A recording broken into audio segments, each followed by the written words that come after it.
World Pro Racing, where sim racing becomes real.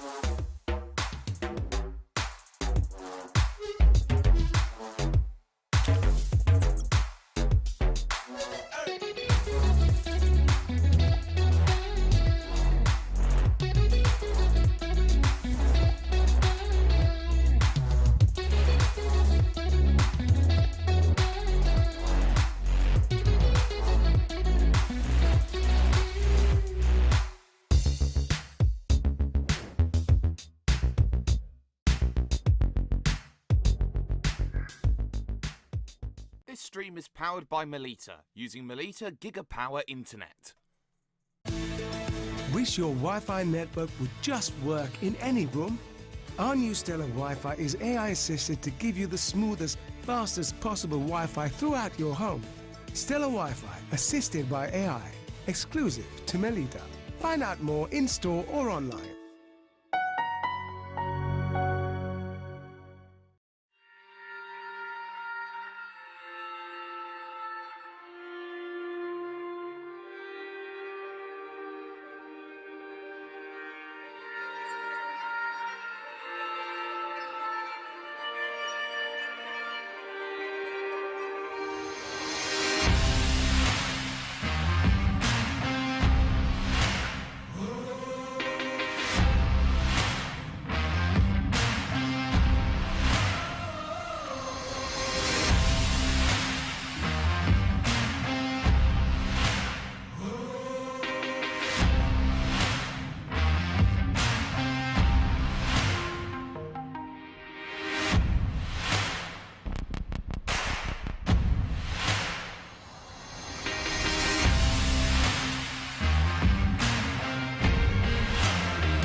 Senna was a god.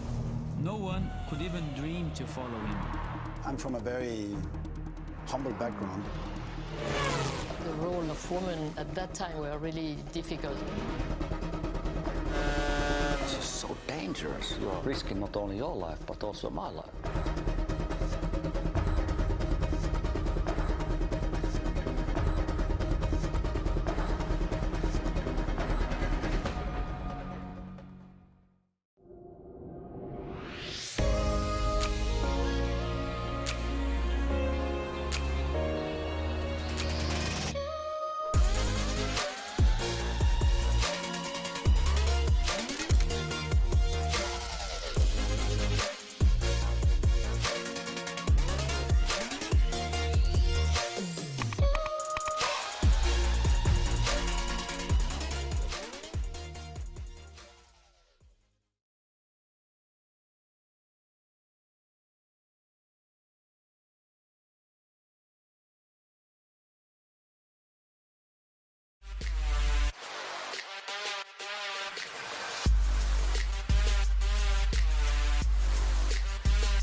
World Pro Racing, where sim racing becomes real.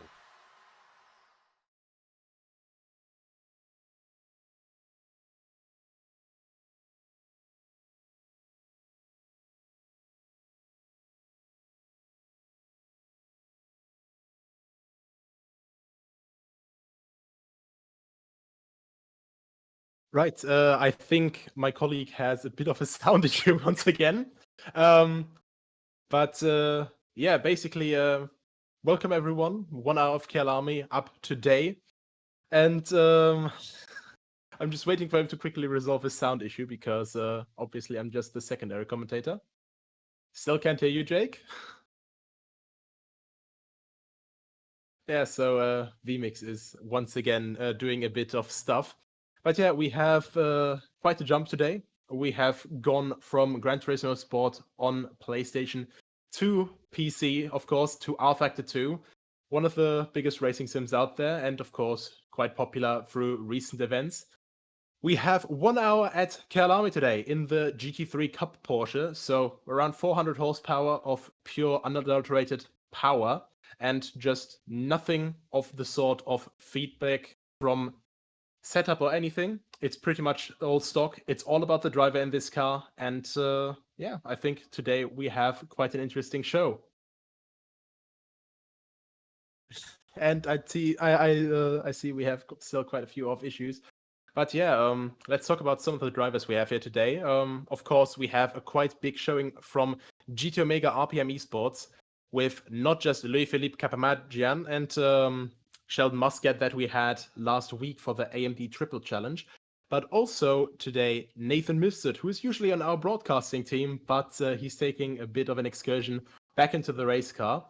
Hasn't been racing for quite a bit of time, and last time I think was during the Grip G1 Esports final a couple months ago already, so that will be quite interesting to see him. The fourth driver for GT Omega RPM Esports, Kirsten Ebeya, also not a stranger to racing, of course, and is looking to make a strong impression today. But we have a lot of other teams here, but I think the biggest person for today is Alan Terzic, I think, from Giornalese Esports Academy, taking a bit of an excursion from his usual circles of the VEC and the race series. But I think he is quite, interested to show his talent here. Of course, I know him personally. He's a big Porsche fan, so I think he's looking forward to this race. And yeah, overall we have, I think, 14 drivers for this, and it should be all good. We will have a 1 hour race, of course, around the modern circuit of Kyalami, a very nice track, recently actually remodeled and completely rebuilt by Porsche after it was closed down and pretty much in disrepair almost quite some time ago. Last Formula 1 Grand Prix there was held in the early 90s, and now, of course, people will start returning there. We saw a great race in GT3 cars last year there in the 9 hours of Kyalami. And we finally changed to the track cam as well. We see this very nice circuit now. And yeah, you could see with that little power slide already, there is no traction control in these cars. And I think if they are running the Super Cup spec, also no ABS. Usually in these races, it's no ABS as well, I think. And of course, that was made optional by Porsche for an endurance kit for this car. Can see already there's quite a bit of a difference between the normal GT3 Porsche and this GT3 Cup Porsche. Of course, the only difference in name is the Cup, but overall it is quite a big difference. It's a lot stiffer, you have a lot less setup options, so it's more about the driver here than in the GT3 car. And of course, you see that the wing is also far less complex, a lot less downforce in this car. And do we hear something from my commentator back? I think we might have Jake back. I have no idea what has just happened over the course of the last 3 minutes of that issue, but I believe that we are here and we are doing exactly what we want to see here at this fantastic Kyalami circuit, a track which, of course, not yet, I think.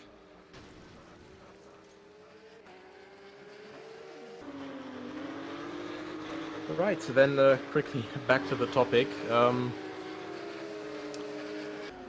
A bit of a screen freeze there at the exit of the second to last corner, and a few people got actually caught out by that.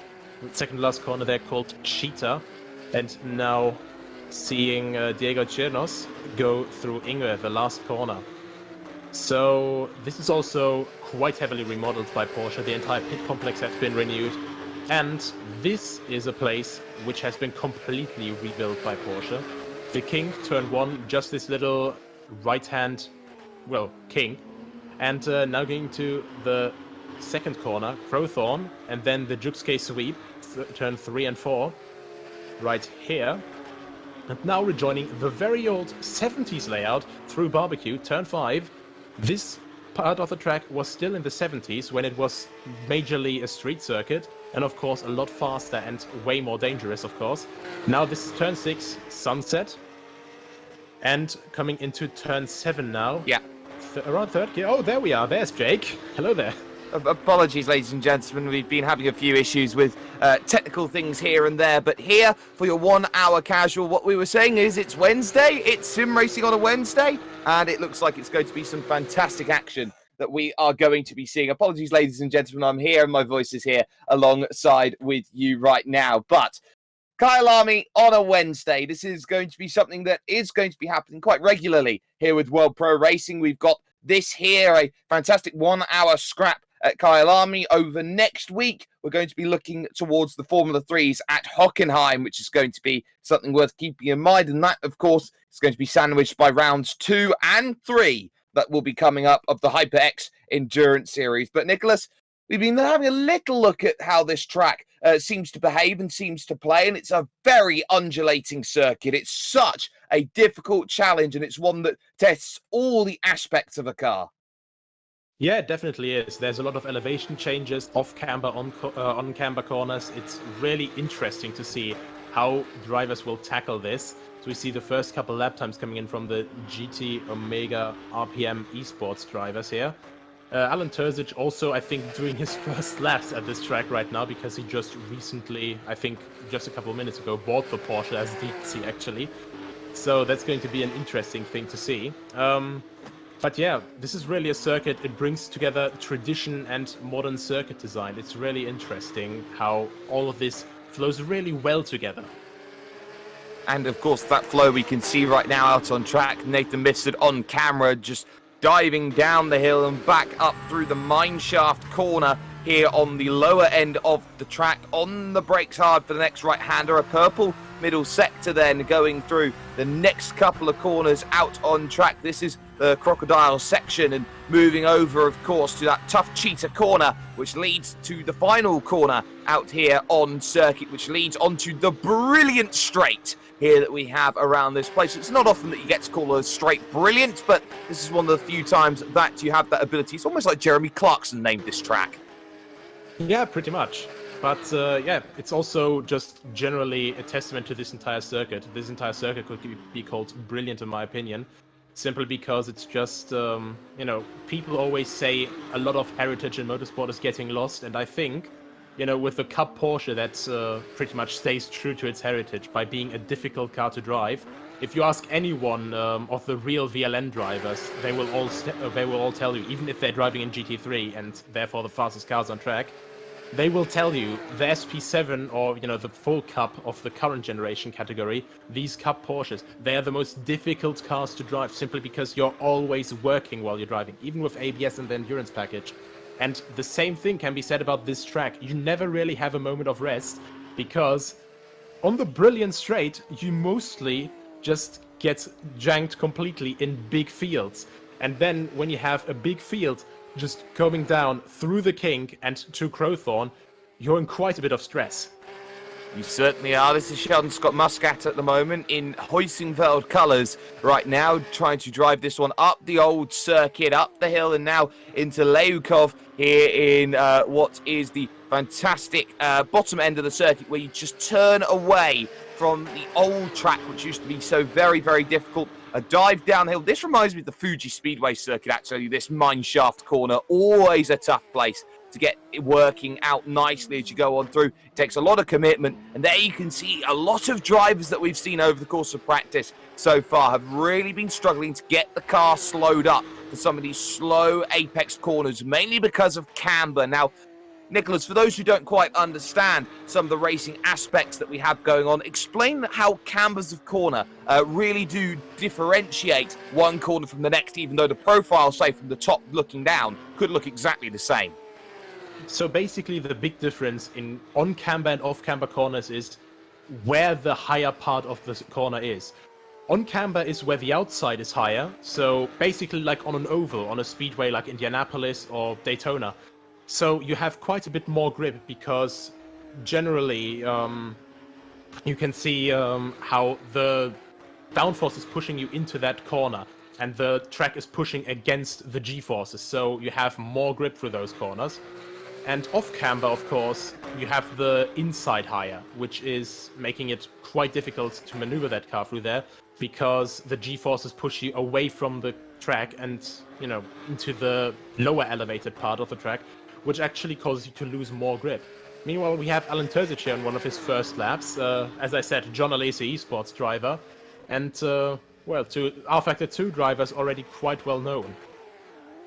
A very well-known driver, but that is straight on, and that is back to the pits. It was a very scruffy lap as we take a look at Neto Jakamovic here going through the Leimkov section of the track and trying to get back down the hill once again, looking towards this final sector of the road, which is always a very, very tough place to go out and get right. This is where I think you need the most bravery, because if you can follow through this final sector and really make use of the slow corners and the big diving opportunities, that crocodile section will be one where overtakes are going to happen. But of course, that transfer and switchback can come all the way out of Cheetah into the final corner out here on track. The long left-hander of Ingve out here, and that could so very easily be a place where you see that dive onto the brilliant straight. The one thing that isn't really talked about here in terms of this circuit and how difficult it is actually how flowing and open the opening sector of the lap is, going from the Kink and Crowthorne over to Barbecue to Sunset to Clubhouse. It's very much a circuit of three thirds, even, I think would be the right way to say it. It's a circuit of 3/3 around this place, and every sector has that different feel, which makes it a challenge. It's almost very, very Suzuka-like in the way that it can be very, very different from sector to sector to sector. Yeah, and that is really the lovely thing. As I said here, as we watch Nathan Nissett come through Barbecue, this is still part of the 70s layout. So the big difference was that basically what we see on the track map as, you know, below this part, so south of this section here, that's all new circuit, which was built in the late 80s, early 90s. And the original circuit was a lot shorter, which then, through the S's here, which are pretty much the last corners of the old circuit on this current layout, you see him just go straight here, go through this kink, and then instead of going over this crest to the left, we had another bit of uphill and a long right-hand corner, which led to the start-finish straight. And that, of course, was a far more dangerous circuit, which is why this entire bit here was built, and it was a lot safer, and of course, you know, a completely dedicated circuit. Quite similar actually to the old Spa-Francorchamps circuit, which was built, you know, partly with the old parts of the circuit still, and of course, you know, more purpose-built sections now.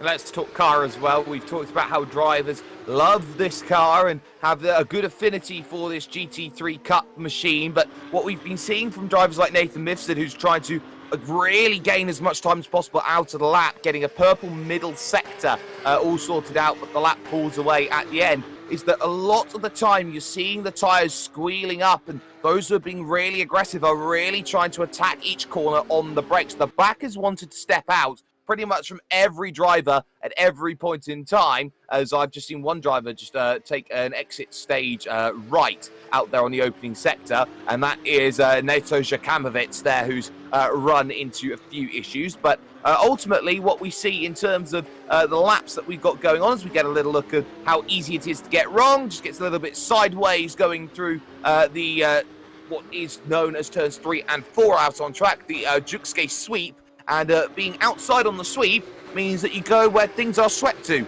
effectively out on track, Nicholas, and that is gravel. Yeah, and this is still one of these classic circuits where you mostly don't have any tarmac runoff, and even if you have some, you don't really have all that much. So this is really still one of these, you know, very nice tracks where it's very important that you stay on the actual track. So it's pretty much like the early 2000s Spa, where, you know, Pouon was a test of courage, getting onto that outside curb, and otherwise you would just fly into the gravel and your entire session would be over. And of course, sometimes you can be seeing a couple of criticisms of circuits, mainly with tracks which are designed by someone called who starts with Herman and ends in Tilke. He tends to have a track which has a lot of runoff area in a number of places for safety and FIA category reasons. But what is worth noting about this track is it really does use a lot of what is there. And sometimes when you do see a track which does have gravel that's quite close, I know Monza's one which is very similar here to Kyalami in terms of where the track limits are, still houses bits of gravel out on track. There are still areas where you can get away with a couple of issues. You can see it there through turn 2 at Crowthorne. It's very, very easy just to run wide. You've got a bit of runoff area available, but around the mid parts, and especially the old circuit, it seems, around this place, you really do get that old school feel around this Kyalami track because of the gravel there on the outside of pretty much every corner. Yeah, it's definitely just a sight to behold with this track. And honestly, like, you have this criticism mostly when you have a lot of these flowing corners that racing sort of suffers with these high downforce cars nowadays. Well, in this, it's not really the case, because even with higher downforce cars, you still have a lot of space to go side by side. On lower downforce cars, meanwhile, so with GT4s even, you struggle to make some of these smaller kinks, you know, flat out. So it's really always just pushing on edge. It's really this exciting factor of this circuit, which really has been unchanged over these last 40 years.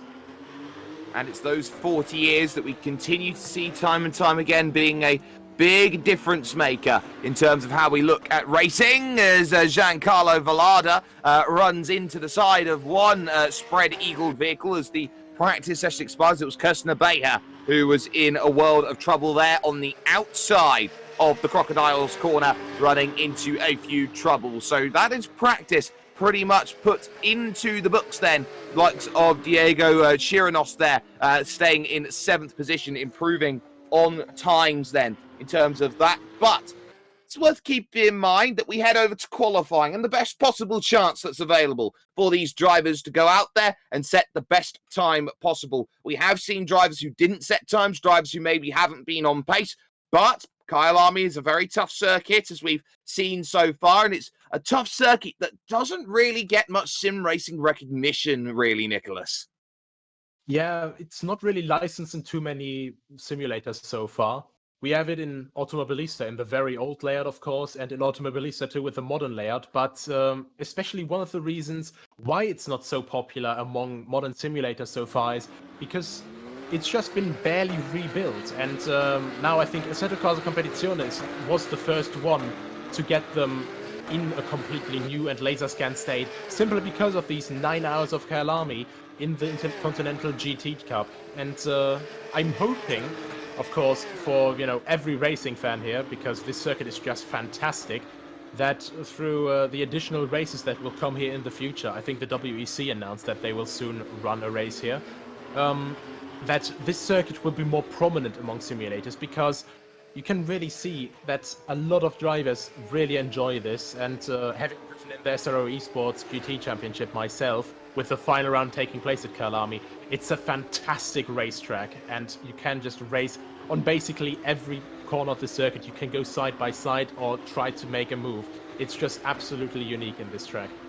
It certainly is, and there's lots of history and heritage, including some of the darker points of heritage which come into actually how this Kyalami circuit is the way it is today. And I think one of the reasons why we see this circuit look a little bit more modern, a little bit more different to where it was, is in terms of who's taken over it, who's got themselves to exactly where they need to, and more importantly, actually, how much the South African apartheid actually has changed the legacy of this track from what was a consistent Formula One venue to effectively almost every sport in the modern world at the time, deciding, nope, South Africa, you're not going to have any participants in terms of events, and all your sporting events are effectively null and void in terms of the way that we're going to run South African participants and, for example, go to South African places where you can hold those sorts of events. So I think that definitely has a point to be talked about in terms of how this legacy of this circuit has changed and evolved over the course of time. And now that we see maybe a situation, say, in the world where all of these sorts of issues are more elevated and more prominent. This is the sort of time where you talk about unity and how this track, I think, is a perfect unity between the old and the new. Yeah, that is definitely the case. Because, well, the older track, you have to say as well, before Porsche bought the circuit and started remodeling it, it was really sad to see, because in the mid-2000s there were still races. I think the Champion Series is what it was called, with former Formula 1 champions and drivers racing in, I think, the Champ Car chassis around this track. And at that point you could already really see that it was slowly falling into disrepair because of the missing budget as well, of course, because a racetrack, just generally, it's not easy and cheap to maintain.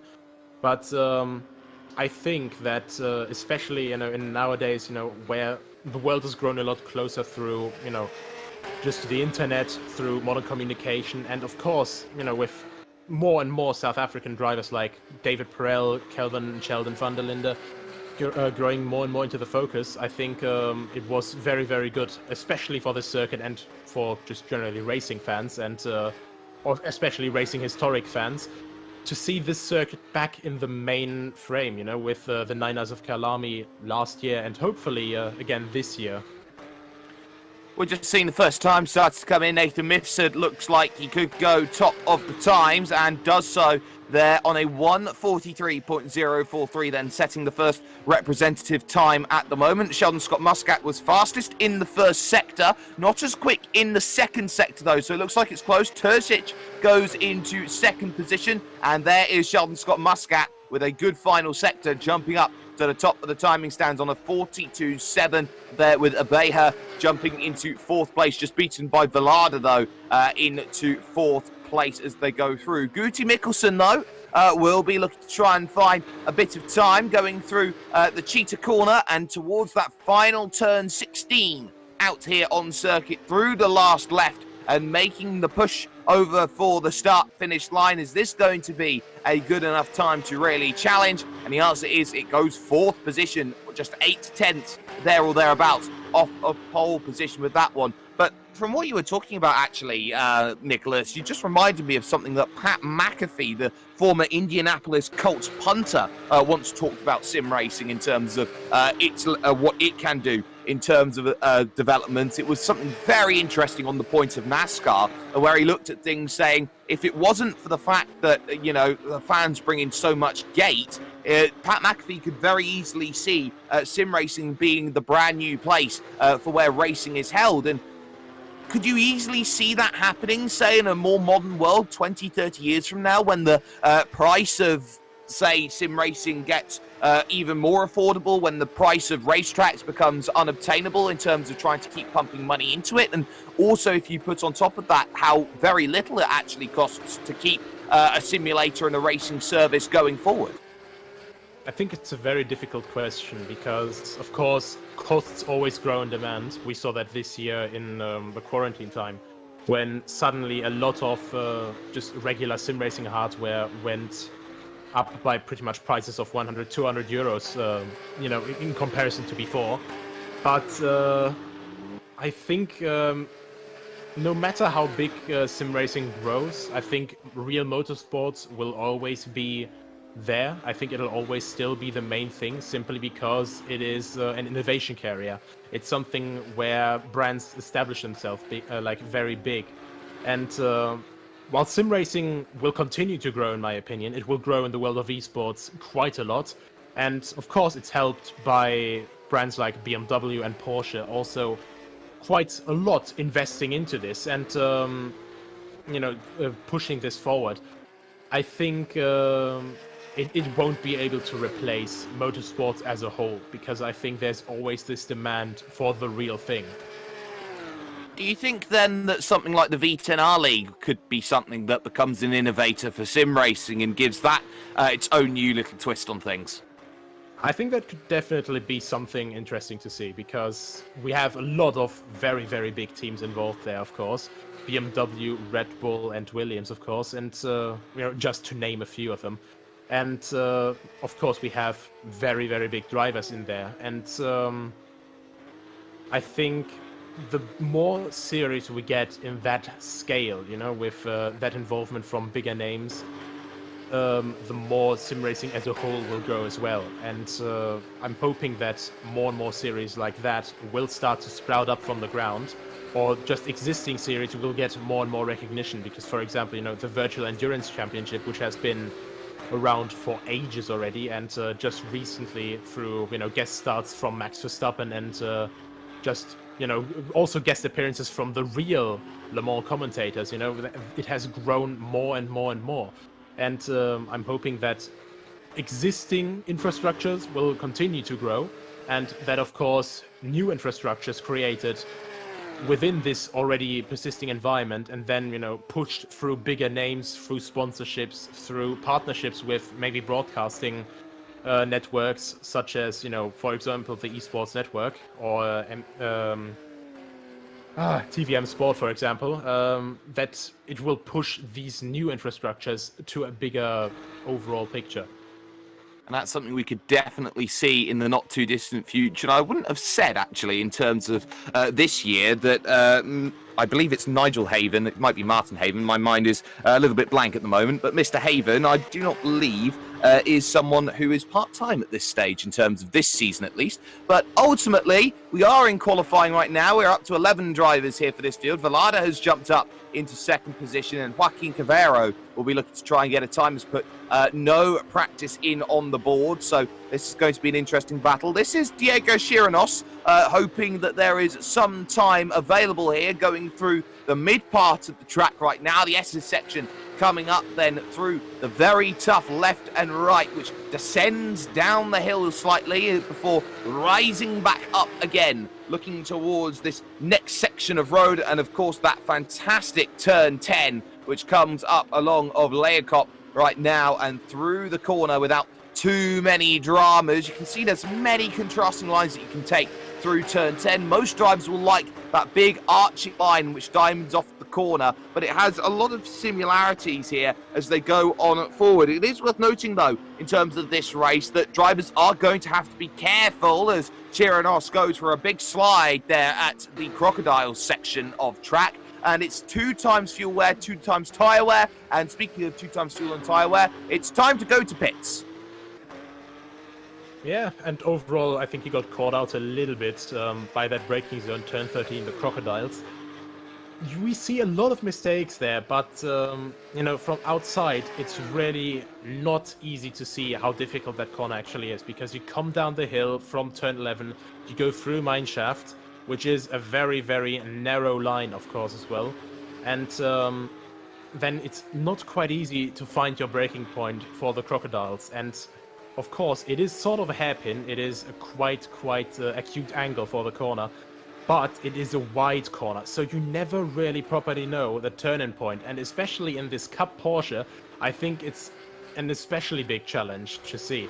And now, meanwhile, while we were talking here, the front four have actually gotten quite cozy with one another, with Muscat being firmly established up top with 2/10 to second place. Nathan missed it. But Velada is only 600ths behind that, and Alan Terzic just 16,000ths behind that. And I think we can see quite a bit of a pattern here with people getting used to this car. And I'm quite excited to see how this pace difference will actually develop when you just go from the qualifying to the race. This is Alan Terzic on screen, heading towards the middle sector of the lap, and it looks like this could be an outlap for Alan Terzic, looking to try and get everything all working together. The last lap was not applicable in terms of time, so just running wide there. This is definitely an outlap that we are seeing at this moment in time, and these 11 drivers here will be searching for times. Joaquin Cavero has jumped to 7th position, 1.5 seconds off the pace at this moment, so looking for just a little bit more out of this. And there is in the pits, bottom of the times at the moment, Noel Coelho at this stage, the driver there, 6.6 seconds off the pace at the moment, and a fair margin away from De Celis in 10th position, running a Fanatec livery here today, trying to get that push. But it is worth noting that we've just seen improvement from your pole sitter as of current, and that is Sheldon Scott Muscat, who has found just another 0.2 of a second and has just gone purple in the first sector. Talking of purple patches, they're drifting it through the barbecue corner, looking for, the sunset corner, looking for where the sun sets, and they watch it from the clubhouse, now looking towards the middle sector. Yeah, you see how it's really struggling to fight against the car once again. Counter-steering here as he touches the curbs. This is what I was talking about. You're really fighting the car on the limit. And meanwhile, while other cars have traction control... Okay, that was a bit too hot then.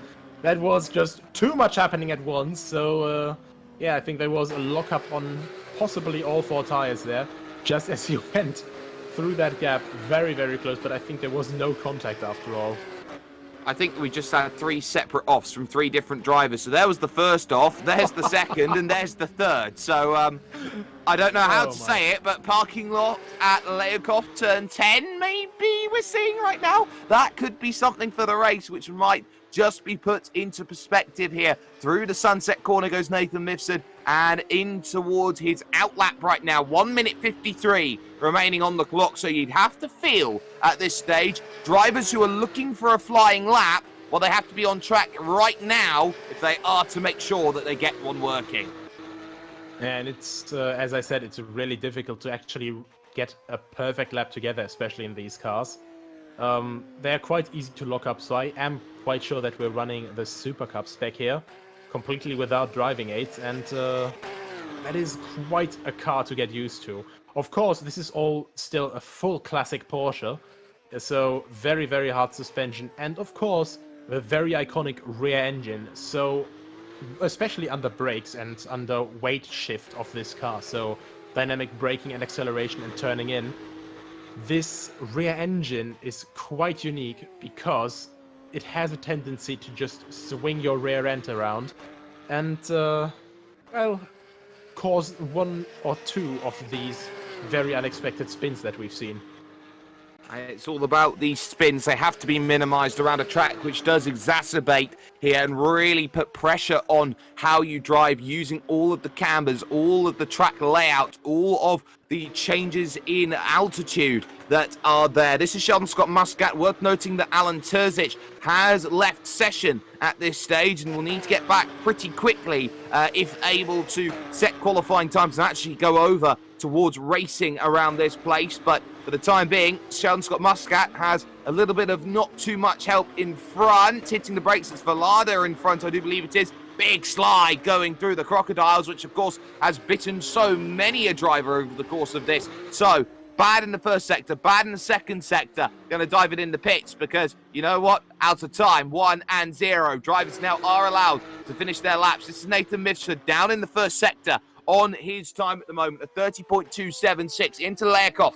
Here, this brilliant double apex left-hand turn 10. And now start to think about the mineshaft corner of turn number 12. Out on track here through the left. Yellow's in sector 2 at the moment, but continuing through, 13 will come on up on the brakes. Tough corner, purple middle sector, but struggling through to get that one working. Has to run wide going through the crocodiles and now in towards Cheetah corner before that final turn. That tough left-hand bend to finish off the lap. It's so inauspicious, that Ingwe, but now over towards the line. Has Mifsud found a little bit more with this lap time? The answer to that is no. It is not enough to go and gain some time. Steve DeCellis will be looking for a bit more in the Fanatec car, making some progress around this place here with just a couple of corners left to go. And ultimately, this is an outlap here, so their time will not count from Steve DeCellis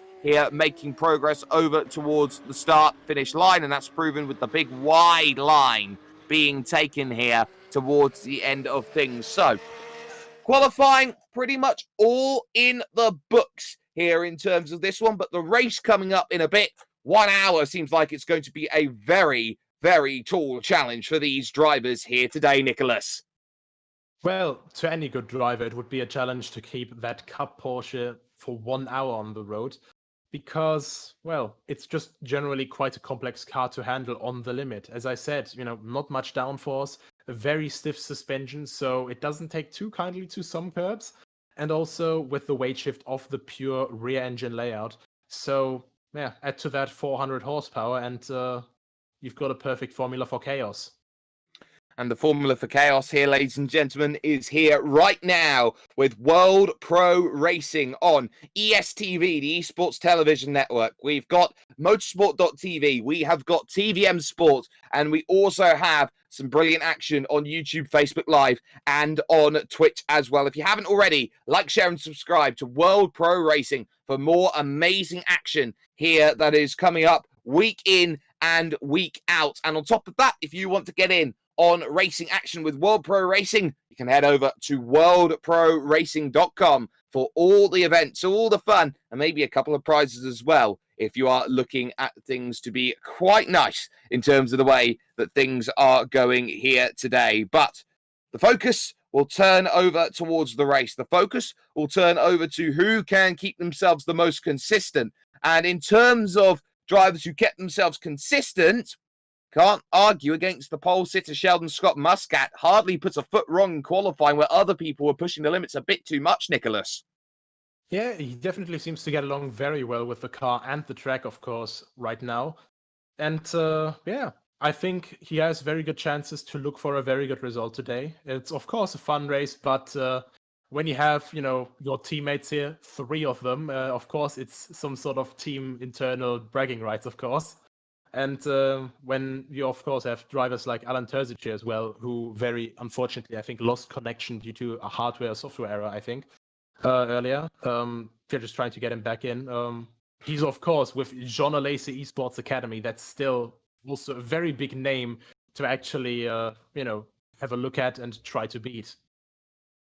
Well, everyone loves their academies, and we started to see in the back end of 2018, 2019, those academies pop up. Fernando Alonso had his own racing team. The Jean Alesi Academy popped up. It's almost a case of, say, for example, someone like me who races on one of these. You can race on anything when it comes to sim racing. I would firmly say here, Nicholas, I am part of the Jacques Villeneuve Sim Racing Academy. Yeah, I think that was quite a big shocker to everyone when they went to his camera during I think the Legends Trophy it was called. Yes. You had all these drivers. I think Emerson Fittipaldi had a complete motion simulator, and then you just saw Jacques Villeneuve there with his little gamepad just sitting there in front of a laptop, and it was quite funny to look at, but even more impressive when you actually saw him holding pace with some of the guys.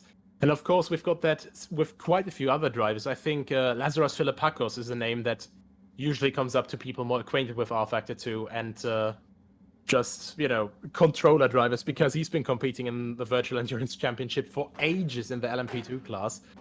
And now we're about to start.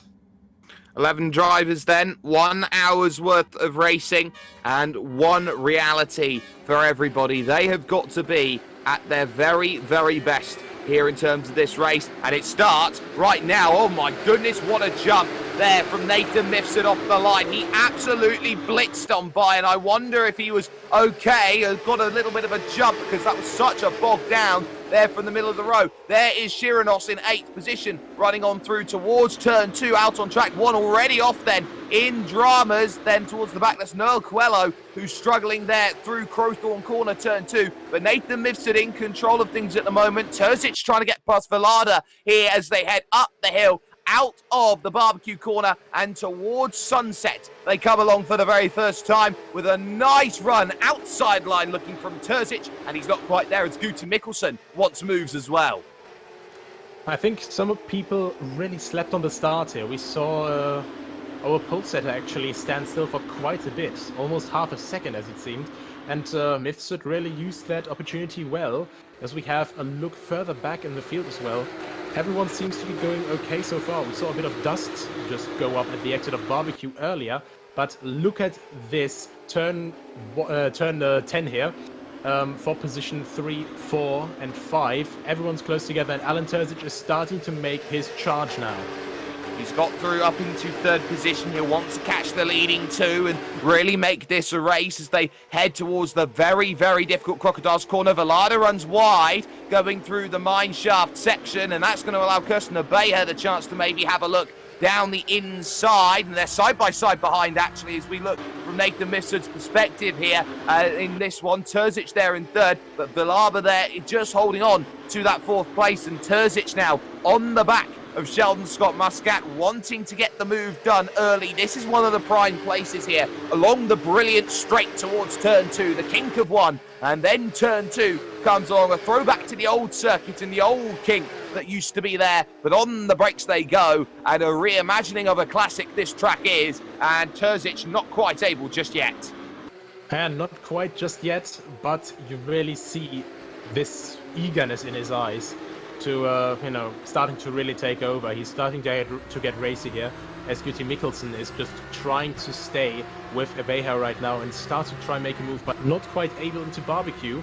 Has to look for the outside with a bit of an outbraking. I think that may have been a bit of a lockup on the curb. And meanwhile, Abeja is getting a bit more wide for Sunset. So dynamic gaps, but they overall seemingly stay the same for now. They seemingly do, and it's a very, very strong mid-pack that we have here going on in terms of this 1 hour event that is on this one. Kirsten Abeja sliding it through the S's section and actually pushing a bit too hard there, running wide slightly there over the gravel, and has to be careful about doing that too many times. Look down the inside from Chirinos there in 8th place on Nato Djokamovic there, who just about had that one covered at Layakov. And it's such a corner where you can be so deceptive on the way that you make moves then as they head into the Crocodile section for the second time. Wide almost there, going one Mr. Sheldon Scott Muscat, having a little bit of an internet oopsie there for the moment as the car juts back into position, as Alan Terzic would not be best pleased with seeing that, trying to guess where the car was through the Crocodile's corner, but a good run again. And these Porsches, they tend to have a struggle when it comes to running in the draft, but now a little look potentially there from Terzic, who will now finally pick up that run. Will look towards the inside, but Sheldon Scott Muscat then late on the brakes and just about holding station for the time being. Yeah, seems to be a little bit inconsistent ping there, so that's also something to look out, that, when someone disappears in front of you. I think Terzic is now letting Porsche take over a little bit. Because, of course, you want to be on the attack, you want to get past, but when someone in front of you suddenly has a bit of a connection issue, you don't want to run into him. Oh, look at and this. Now he's... Oh, no, that is exactly what I thought. Oh, it's a bit hard to judge there in these situations, and I think Terzic now got caught out with that, as he thought he was safe. Maybe a bit also aggressive defending from Muscat, but either way, they still stay on the track, and hopefully it'll stay that way.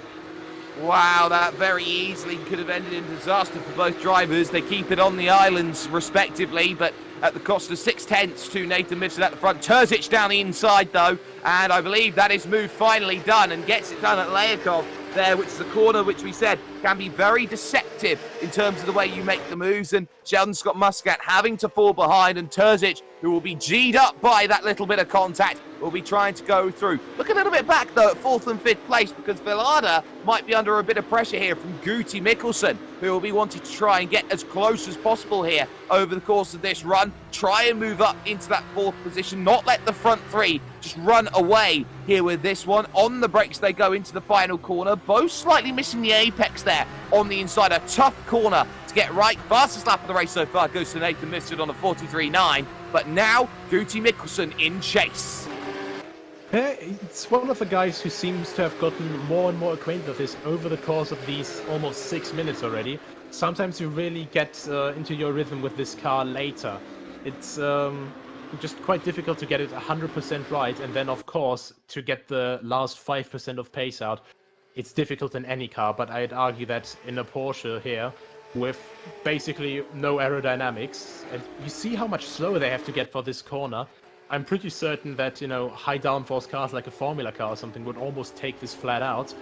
But these cars, of course, they weigh quite a considerable bit more, and they don't have as much downforce, so it's always a challenge. You see them struggling for grip with every bit of the tire they have. And Joaquin Cavero also very desperate to try and get a move done, as he is right behind Diego Chirinos here.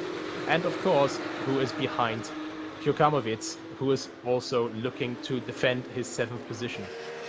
Well, that's the 4-car pack because you've got Kirsten Abeja who has dropped back into that group. Sheldon Scott Muscat, though, in 3rd place. He's still not a million miles away from Alan Terzic as he takes a lot of gravel, and that's a spinner, and that is Nato Jokamovic right on cue there at Leonkov. That fantastic turn 10 corner. Here was a dive down the inside, potentially he was trying to do, and he's just got it all stages of wrong there. Has Chirinos there, and Jokamovic has nothing he can do, so 2 cars spin, and they will look to try and gather it back up again. And of course, there's live stewarding here, thanks to the team of Adrian Fagaia, the chief race steward, and of course George Muscat, who is the chief steward, and Fagaia, the race director. But they'll be having a look at that and saying, well, was that a bit too eager and aggressive from Chirinos, and does that deserve a penalty? Yeah, I think it was a misjudgment of the brakes. It's quite easy to do because, Leonkov, it just goes over a crest, and this slight kink as well that you have just at the start of the braking zone, you can quite easily lock up the brakes there. And especially with a Porsche, where the weight shift through the heavy suspension, through the very stiff suspension, it's somewhat impeded. And of course, with the rear engine, you have most of the weight on the rear axle. To get the weight properly down on the front tires, to keep them from locking up, it's very difficult sometimes. And I think Leonkov is one of these sometimes moments where you can just very easily lock the brakes if you just set one single foot wrong.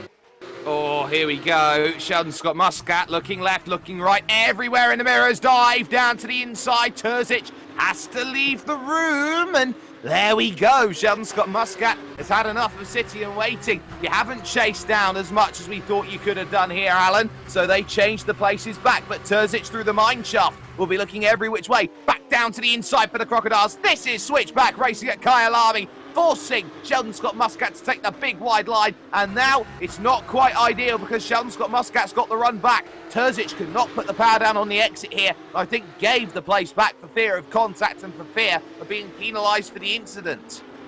Yeah, but you love to see battling like that, Both of them are putting on an absolute show for us here while fighting on the limit and leaving each other space. Meanwhile, we have news from our stewards. Diego Chirinos drive-through penalty for that incident with Neto Jokamovic in Leonkov, of course. And of course, that's going to be not so fortunate for him. He's just caught back up to 10th place, to DeSalis. But I would say, the stewards do have a point there. It was a mistake from his part, and in the end, it cost Jokamovic quite a bit of time.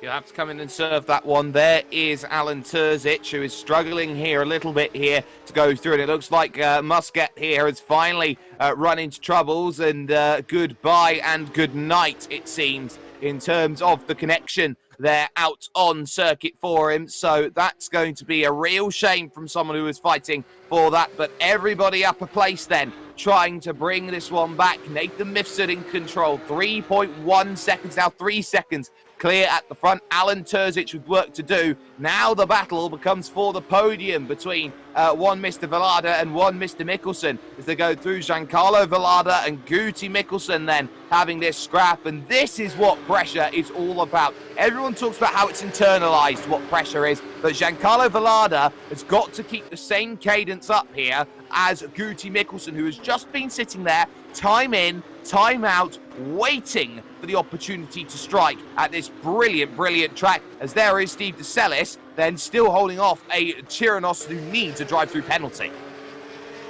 Yeah, you can see, still, even though we're already 10 minutes in, we still have these battles just from place to place. And it's also very interesting here. Look at this very, very late braking. I was about to say, I don't think that's going to go well. But yeah, Diego Chirinos learned that the hard way there. Desperate to get through and to try and gain some time. But of course, he still has to deliver his drive-through penalty, which he doesn't quite yet. He has quite a few laps to absolve that penalty. But I think it'll take some more time for him to deliver that. Meanwhile, Nathan Mifsud here, he's quite comfy in front, and I think this excursion from the broadcast team to the on-track team is quite a pleasant experience for him so far. so far, but you can't afford to lift off and be comfortable at the front of the pack. Everybody knows that when you're out there at the front, it's very, very lonely at times, but that can be your own worst enemy. Wide goes Velada, though, into the grass, and Guti Mikkelsen has a chance here as they head to the S's, nose to tail, as they go through this section, and now Mikkelsen needs a really good run. Open up this corner as much as you possibly can, which gives you the best run to Leakop there of turn number 10, the Lion's Head corner, as they go on through, and bang, there's contact as they go through. Mikkelsen's getting impatient, the chrome horn coming out. And yeah, that is a bit too much pressure perhaps for Guti Mikkelsen. And well, to be fair, in this situation, he has paid a bit of a price for it. Meanwhile, Velada once again with a lockup there. Diego Chernos trying to close the gap back down, which he had opened up to his frontrunner DeCellis through Crocodile. But yeah, it's quite difficult to keep up the pressure. We also see Alan Terzic starting to game now on Nathan Mifsud, having closed down the gap from 3 seconds to 2.5 seconds. And I think he doesn't want to stop quite there. He has a bit of a rocky and late start to actually get used to this car. As I said, he just bought this a couple minutes before practice ended, and quite interesting to see a person who is, well, learning to drive this car while driving. Learning to drive fully, he of course doesn't have to. He has quite some experience in the simulator, but still getting used to a new car while in the race is always quite an experience.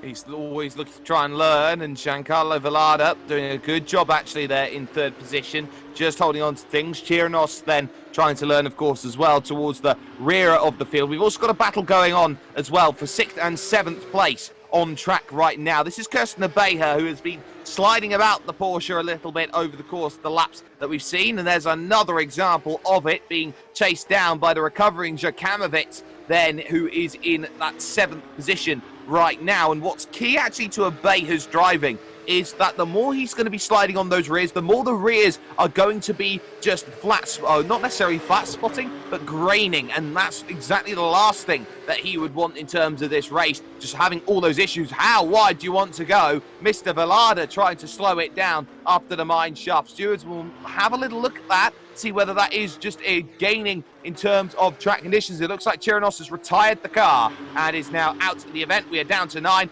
and Guti Mikkelsen looking at the final corner, hoping for a chance, and well, it might just be set up for the big long run on the brilliant straight. Yeah, I think he has messed up that exit a little bit, but in the case of Velada and through Mineshaft, it looks grey, so it looks like a tarmac runoff, but it is actually gravel, so I think, if anything, he has lost more time there. And, well, you know, you always have that impression from gravel. Oh, that is Abeja, very, very slow. I think that was a pretty hard crash if the car is crabbing along like that. Let's have a look here. That is Cheetah. Oh!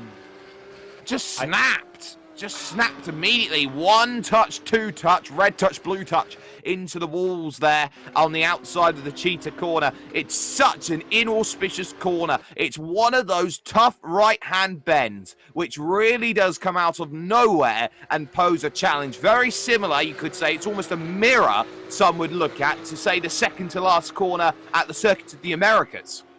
I really feel him there. That is... Well, usually on the exit of corners you have at least some margin to try and correct a slide, but especially when it just steps out unexpected at Cheetah, you have no chance to correct it. Happened to me as well. That's how my SRO Esports race ended there, because I got a bump from the Bentley and just got put in that same inside tire wall at the end of the corner, and I really feel his pain there. I hope he keeps on going and well, tries to make the best of the result. Obviously, he'll go a lap down now, sadly.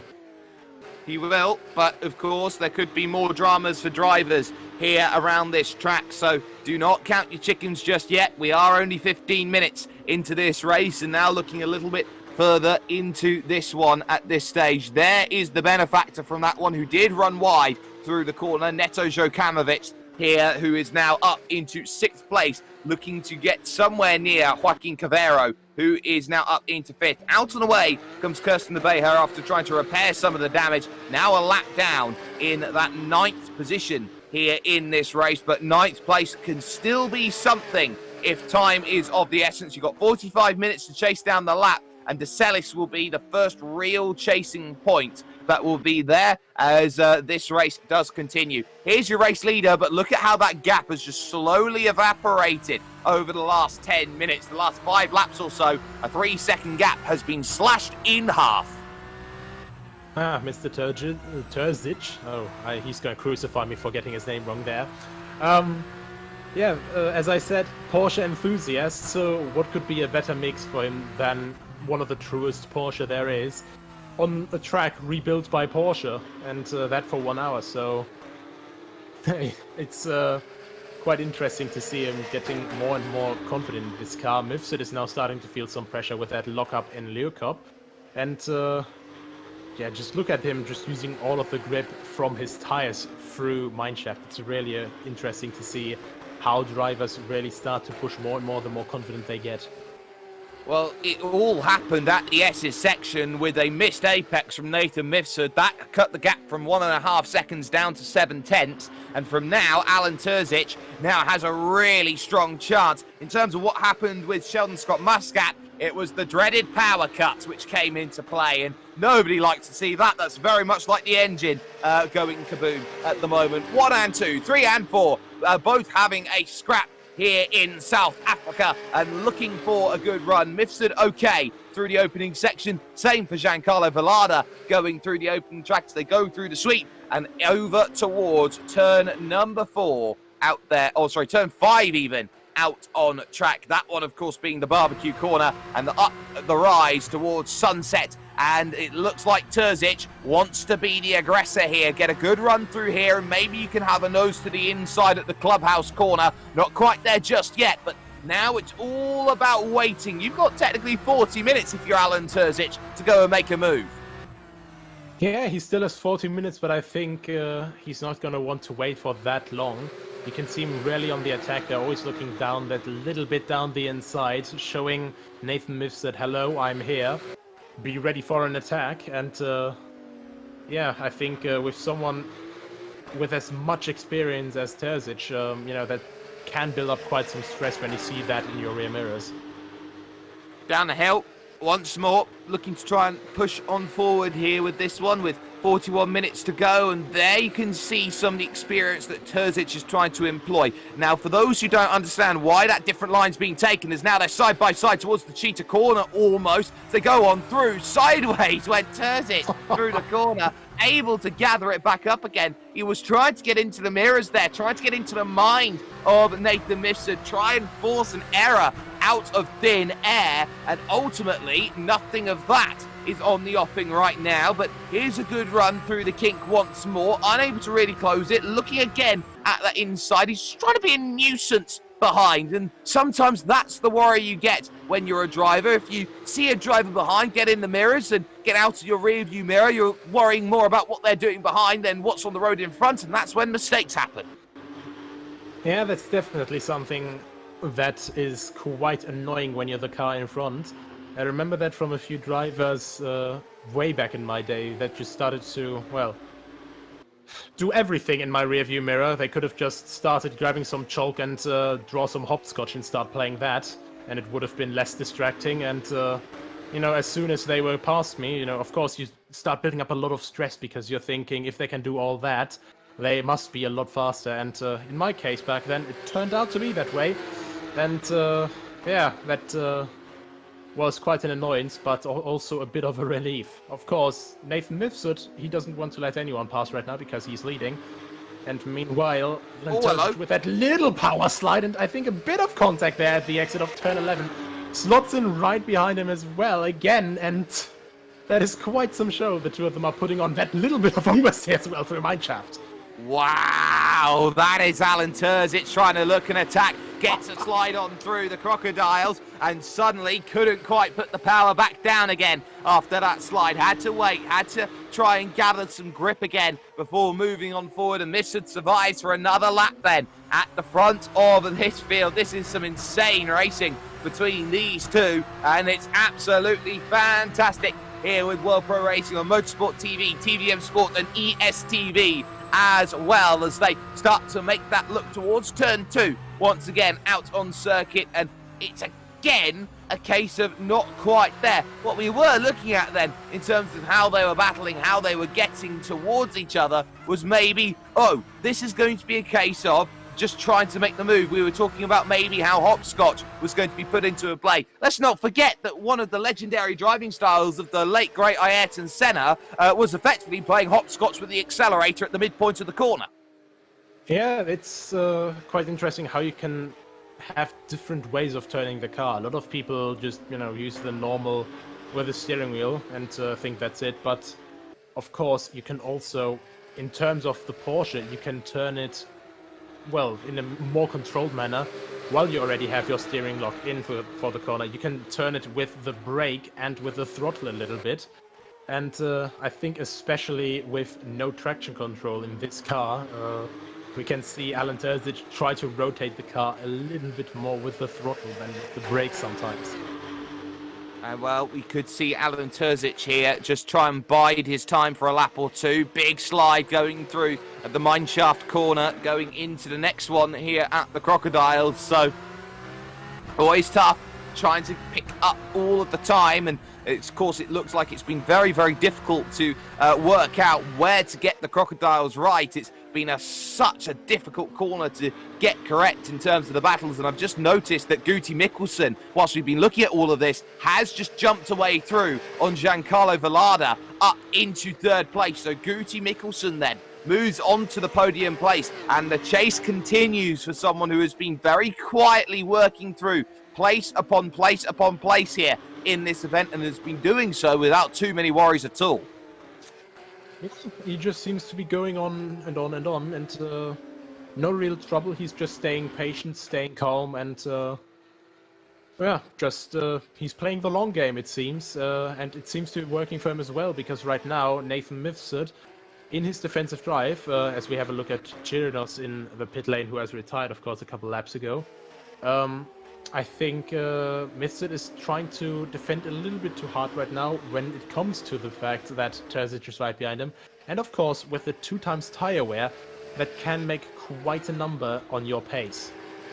2x fuel wear as well. It's no guarantees here in terms of how this race is going to be sorted out between these drivers, and if they come together, there could be a place for Guti Mikkelsen to really start to attack. He's only 6.5 seconds here off of the race lead, and looking really aggressive through a number of corners. He has a really good run actually there through the Leonkov section 10 and 11, and there's turn 12, and Alan Terzic, that is the epitome of commitment there, full on sideways through the corner, epitome of control. There's not many drivers who can drift a car with that sort of efficiency and pace.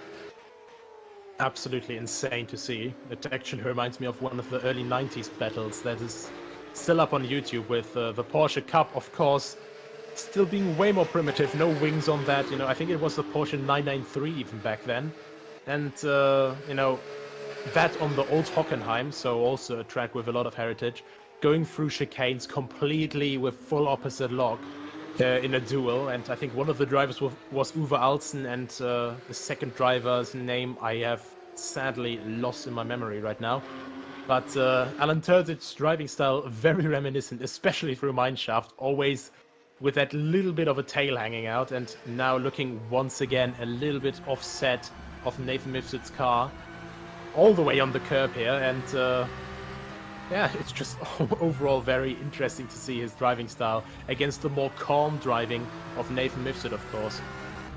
It's almost like trying to wrestle with a bucket of octopuses at this stage, the way they're trying to navigate with these Porsches and try and go through. You can see how many corrections Alan Terzic is trying to make through the corner here. It's just a bundle of issues right now trying to get through. You'll get strong arms driving this Porsche Cup car, I'll tell you that much now, especially with some of the equipment that's available to some of the very, very top sim racers who'll be looking at direct drive wheels and the like, and of course will be driving in virtual reality or maybe with an ultra wide screen or triple screens. As there's another good run, but again the inside line is defended quite nicely there by Nathan Mifsud, who just knows where to plant the car at the moment in this race, and Terzic just has no real answer here has been stuck behind for all of 18 minutes now here in this race, just looking at that blue machine in front going, come on, where's the chance to go through? And it's just not been there. Again, pushes wide off the exit.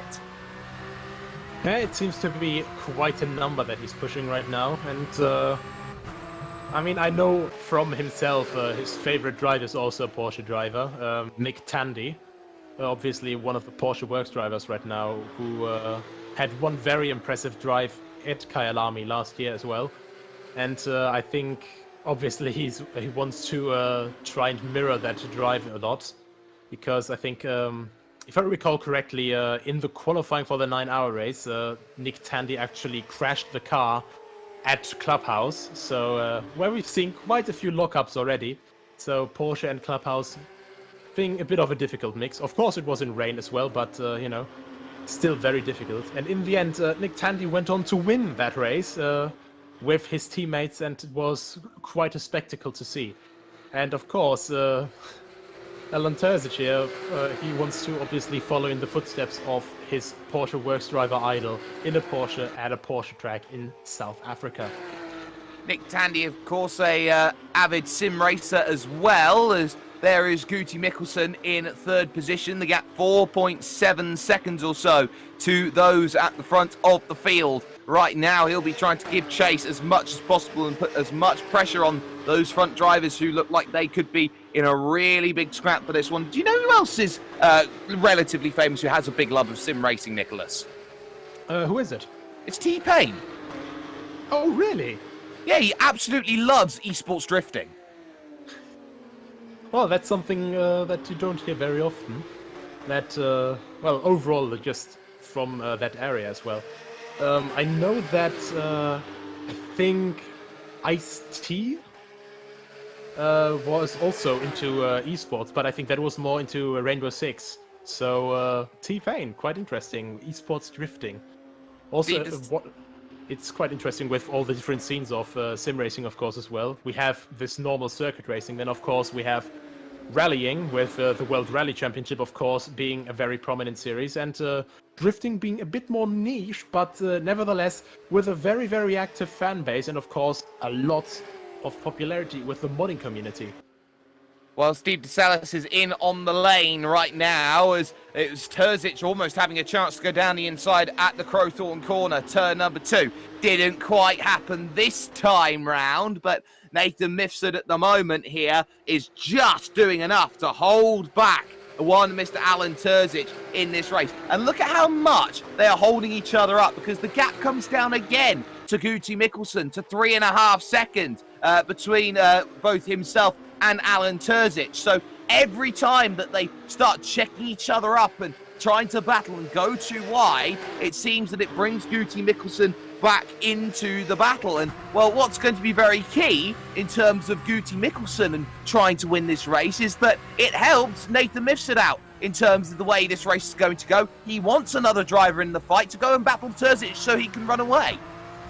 Yeah, that definitely would be a bit of a load off his hands, but oh, very aggressive defense, but oh, Three bits of contact through the corner, and I'll try it 3 times to try and say it. And now they're side by side. Kink favours, of course, Mifsud. In comes Velada. Contact through the kink at turn 1. Mifsud wants his line, and they are getting full-on touring car spec as they go through. Terzic has none of it. He goes round the outside, and finally, after 20 minutes, takes the thumbtacks out of his body and says, "That is mine."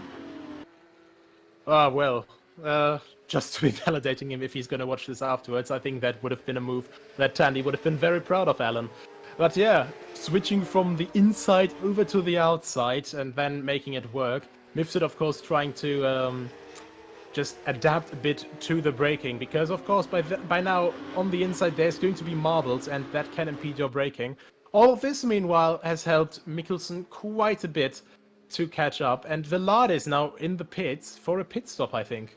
Yeah, that definitely looks like a pit stop. I tell you what, if you're Nathan Mifsud, now is exactly the time to come down in and make a stop. You're just over the halfway stage of this race, and you could really do with an undercut strategy at this point, taking a much more narrower line through the very difficult down the hill turn 11, which feeds out of that turn 10 and now moves over to the mine shaft corner, over towards the crocodiles corner now. Lock up there on the inside from Alan Terzic though, and this could give Mifsud a really good run. He pushes wide off of the exit. He can't afford to do that too much, but it looks like we're in for a titanic scrap. What's the decision-making process? Both decide they want to stay out here, as does Guti Mikkelsen from third place. But now they have to worry about every lap they stay out, because that will allow Valada the chance to really go out there and attack on the fresh tyres. Yeah, these tyres will definitely be past their prime by now.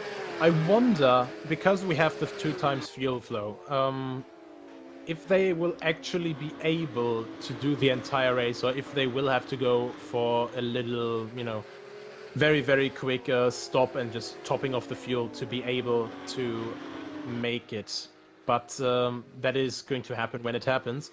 Right now, though, we have Mikkelsen being already within 1.5 seconds of Nathan Mifsud, and meanwhile, he is not losing touch with Terzic either. So maybe Mikkelsen, despite having a few bigger lockups, still in a lot better state with his tyres and looking to attack now. Well, look at his times. They're only half a second off of his fastest lap of the race, which is a 1:44.5. You look at someone like Mifsud, as there wide goes Terzic. Here comes the chance again for Nathan Mifsud, trying to get the power back down. It will have to be Leonkov where the place starts to be found here with 27 minutes to go. Oh, look at this, down the inside, trying to find this one. Terzic has to leave the room, and at the very difficult turn 10 into 11, Mifsud has his place back again. Coelho is down in on the lane now, pitting from 6th place, and Valada's in again. Mikkelsen has made a mistake, by the way. Oh, no. So I think he may have lost it under braking into Leonkov, or he might have lost it at the yeses, but the gap has gone up to 5.5 seconds now.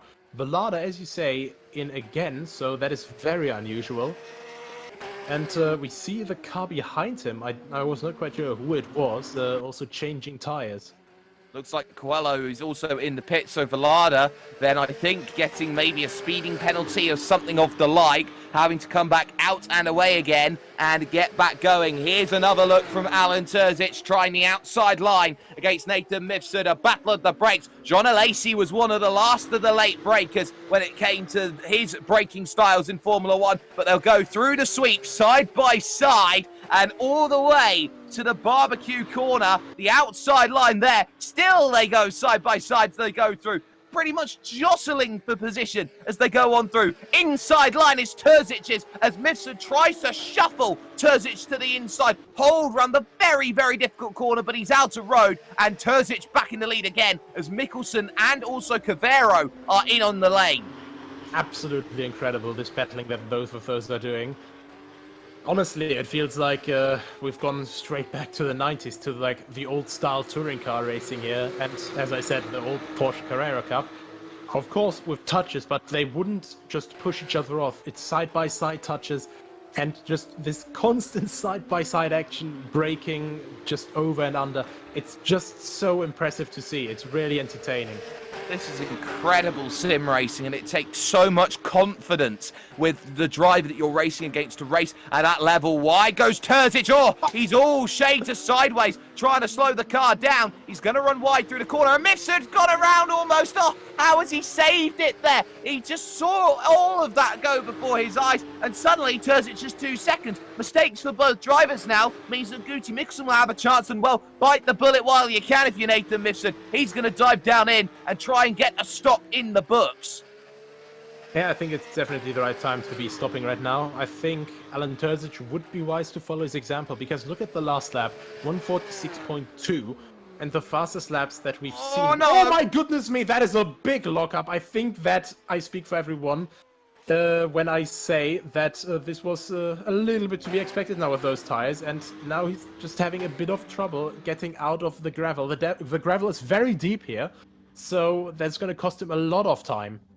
Well, it's troubles ahoy, and I think Terzic here is searching for something. He may be beached a little in this gravel, trying to find a way through. Where's the marshal to give him a push? And that could even be something technical, and I think it is. There's Alan Terzic out of the event. Then, just like that, down to 8 drivers, and this becomes a battle now of Mifsud versus Mikkelsen at the moment. Who's going to be the best out of the pit? There goes Nato Jokamovic going on through, and on top of that as well, there will go Guti Mikkelsen up then into the effective race lead here of this one, who started today all the way back in about 6th place in this event. Guti Mikkelsen leads this event then here at Kyalami. Yeah, definitely a smart drive by him, and I think Jokamovic still has to pit, so yeah, effective lead, and Mifsud seemingly has lost out quite a bit. There's no delta right now. Maybe? On entry? Perhaps. Oh, and I'm just hearing from Alan Terzic that his wheel disconnected under braking, so insanely unfortunate for him. Having such an entertaining battle and then having it end that way, that's just really not what you want. And, well, I'd say the fitting analogy, the fitting comparison, when you look at real sports, for example, would probably be a broken, steering rack. It wasn't plugged in properly, and, well, Alan Terzic is certainly going to be not very happy with that.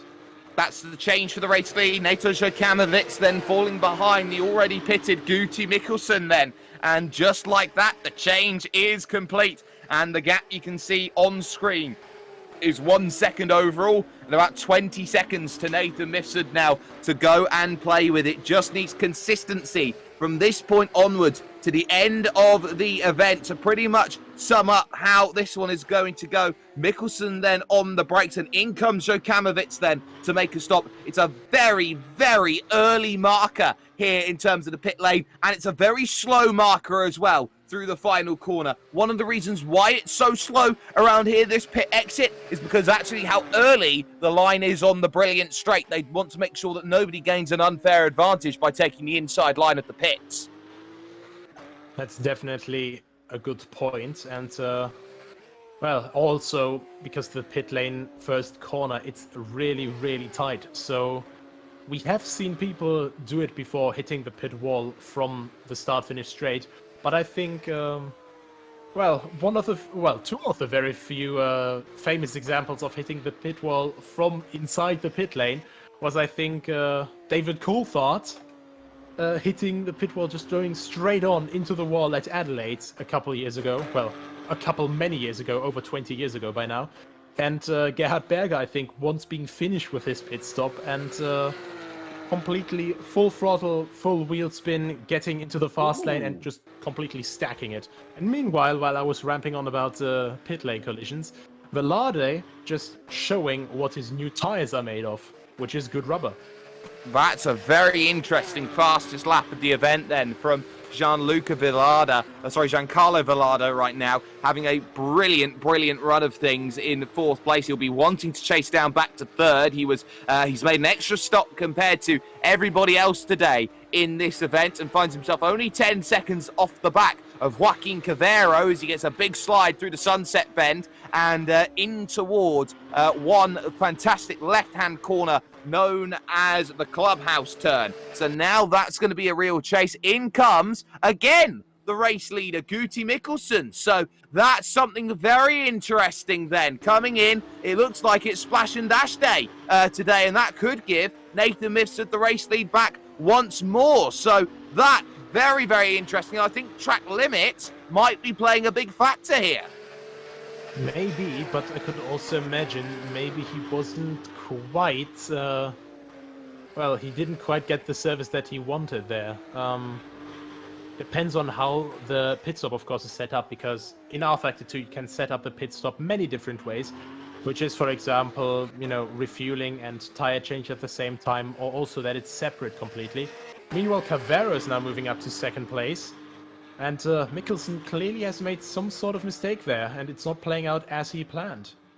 Kirsten Beher will come in for a second stop as well here in this one. Has been struggling all race long with issues here and issues there. In sixth, we've got 3 retirements. Sheldon Scott Muscat with the power deciding to go, nope, doesn't want to be power anymore. That's a big missed box as well from a Beher there going through. Guti Mikkelsen now leaving the pits, will be in 4th position then after that stop, and will have work to do over the final 19 minutes now of this race, and actually might come under pressure from Jurkamovic as they're going to be close together coming out of the lane. Jurkamovic definitely not as quick per se compared to someone, and there is Nathan Mifsud having a little bit of traffic to play with right now in the form of one Mr. Coelho there going on by. Gets nicely through the mine shaft without too many worries at all, but now 20 seconds clear of Joaquin Cavero at this point in time, and looking quite comfortable, I think is the right way to call it, at the front of this pack. Yeah, he definitely seems to be, and well, now no longer under pressure. You can see how much more calm his driving has gotten once again. Of course, very unfortunate for Terzic, but for Mifsud here, I think this is just what he needed. A bit of calm to, you know, really have a moment to himself while he's driving this magnificent Porsche around the track.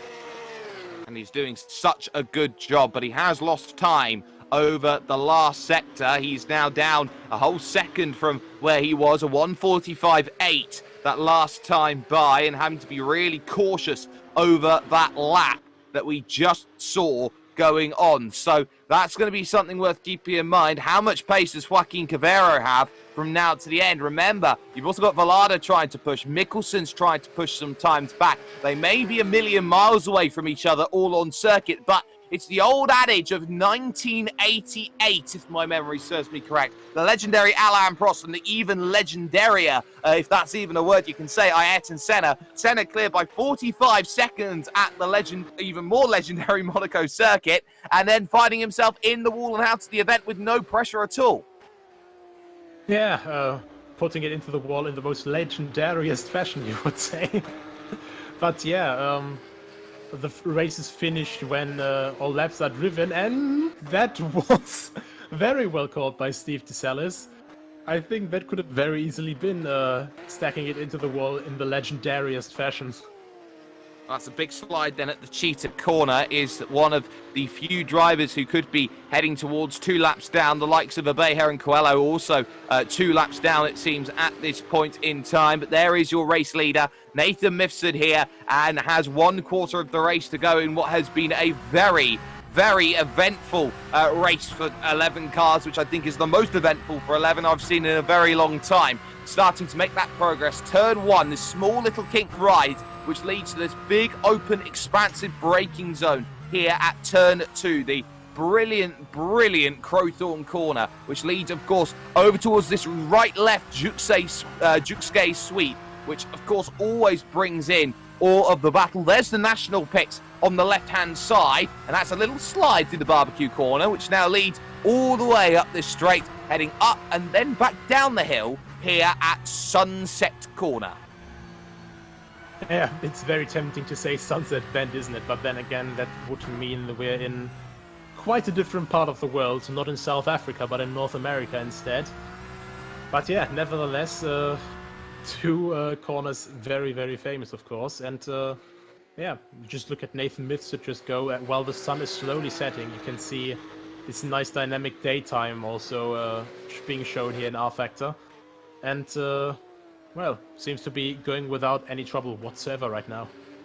Absolutely, and proving to do a very, very good job of things, and something that we haven't really seen actually in terms of sim racing's big push over the years has actually been a strong African contingent in sim racing so far, be that from South African drivers, or maybe if you look all the way up and through, it might be a case where it takes a little bit of time to bring that maybe driver that comes up and can be someone who does challenge. But it's very important to note that actually there is a very strong and rich lineage when it comes to African racing in general, especially when, say, you talk about the Safari Rally as something that's coming back for the World Rally Championship, as Steve DeSalis and Kirsten Beher battle, and DeSalis gets well out of the way of Kirsten there, making sure to not get involved in any accidents at all. It's worth noting the fact that say there's a very big rallying contingency when it comes to Kenya. Yeah, definitely is a very famous rally, of course. And sadly, I think it was cancelled this year due to the pandemic, but hopefully it's going to be back next year. And yeah, generally it's just very fascinating with the Safari Rally. Of course, they had all these animals and stuff, of course, very close to it as well. And I think every single car had its own spotter for animals or something along the lines. Absolutely. Everyone had a helicopter, and I had to make sure that they were all going to be okay out there on track. Joaquin Cavero, though, second position and really doing well. Is that Mickelson in again? Yeah, it is. Well, that is definitely not going to help him right now. Oh, third stop. I mean, we anticipated 3 or 4 stop races yesterday during the 90-minute race in Gran Turismo Sport, but we weren't anticipating 2 or 3 stops today. Well, this has been a real shame for Guti Mickelson, who had proven with pace that he could be up there at the top of the field fighting for the race win today, but ultimately it has been the penalties that have been racking up by the rFactor 2 system for cutting tracks time and time again, which has dropped him back down the order. They can see 5th place now in this one, a fair 25 seconds behind Joe Kamovic. Not ideal at all. This is Giancarlo Villada, though, in 3rd place right now, trying to stay with Cavero, but Villada is matching the pace of Nathan Mifsud at the front of the field. The one issue is he's 28 seconds back off of it. Yeah, it's, well, it's a gap that needs to be closed, and I don't think that he'll be able to do that, with all due respect, in the remaining couple of minutes. That is a bit of a sudden end for Kirsten Abeja. Was that an accident, or was that... No. Has he run out of fuel? Or has he maybe blown the engine? I do not know, but that front left didn't look quite nice as he went on through. We haven't been able to bring that one on backwards, but it looks like a retirement then for Kirsten Abeja. It's been a miserable day by his standards. Would have wanted to have been fighting up for a top 5 here in this one, and ultimately nothing doing here in this race as we focus on the race leader right now, holding a 16-second margin at the front of the field. Now 17 seconds at the moment. It's been fluctuating a little bit time and time again, and has just been quietly going about business here, managing a gap at the front of the field. And this is something of a skill that often doesn't get talked about, driving well within your limits, because you could very easily go out there and try and set 44s, 43s, quickest lap times you possibly can, and go out there and win a race. What often doesn't get talked about as a great skill is backing it off to, say, 95% of your driving capabilities and just driving it around with the intent to nurse a car home. Yeah, and especially with a 17-second gap, that is really what you need to do. You know how easily you can lose the control in this car. You can see this very light power slide that's still out of the corner. So he's not completely taking all of it out, but, you know, he's slowly losing a bit of time against Cavero, who's obviously going to be pushing at his absolute limit to maybe even get this miracle in. But, yeah, I think at the moment it's just very smart driving from Nathan Mifsud. He's just nursing the car home, and that's all he needs to do right now.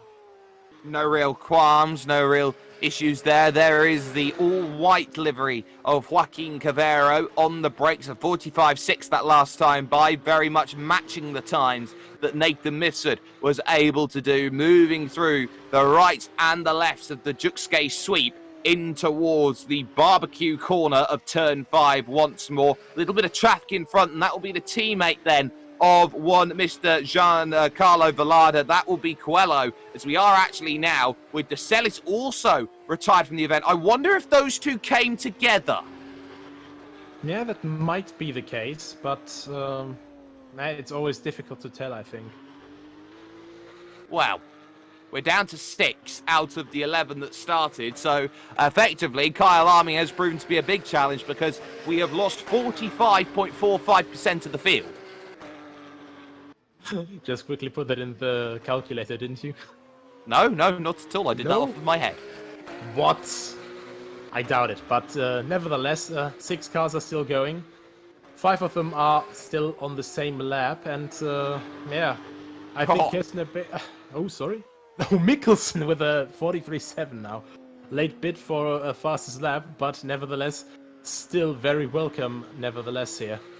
Has anyone told him it's not Formula 1 and he doesn't get a bonus point for fastest lap? I think he hasn't been told, but let's not tell him until after the race.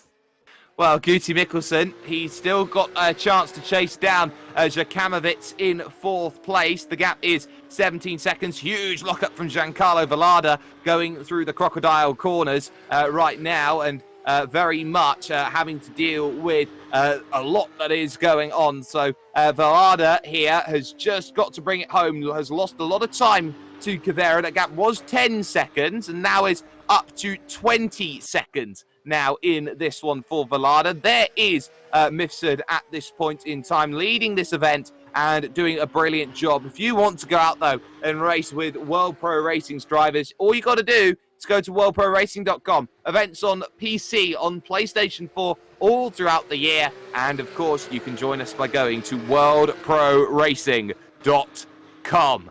Now, for Mifsud, this is about what can you do next around this place, because he's done very well, and these casual Wednesdays, as we like to call it, this is the first real time we've had an ability to look and talk about what these events could be. It's a very different switch from where the drivers are going to be in 1 week's time, because we're jumping over to the Hockenheimring and, of course, moving to open wheel formulas with the Formula 3 as Mikkelsen goes back to back on fastest laps and brings his gap down to 15 seconds with 7 minutes to go.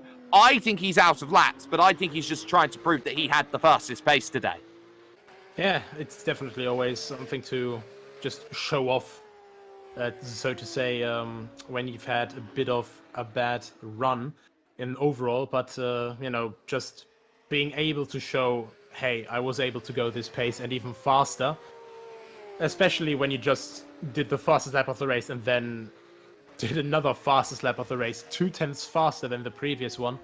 I think that's really, you know, just trying to show off to, you know, make it sound a bit negatively, but, you know, meant positively in the biggest way.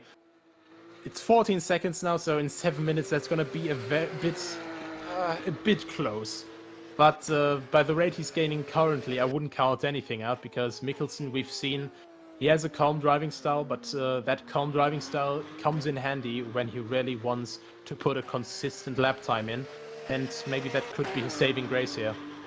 Well, the good thing is that Jakamovic in 4th is about 13 seconds down the road. I just want to have a look at those times. It needs to be about 4 seconds a lap now for Guti Mikkelsen to chase this one down to get the result that is very much required here in terms of this race. And ultimately, at the moment, there is Nathan Mifsud doing some very comfortable 44.9s and having a nice run of things, I think the right way is to say that at the moment. So for the time being, Nathan Mifsud's doing everything right, but the question is, what is Jokamovic's pace from now to the end? The gap is 13 seconds at the moment, and I think that he'll be safe so long as he doesn't make any errors.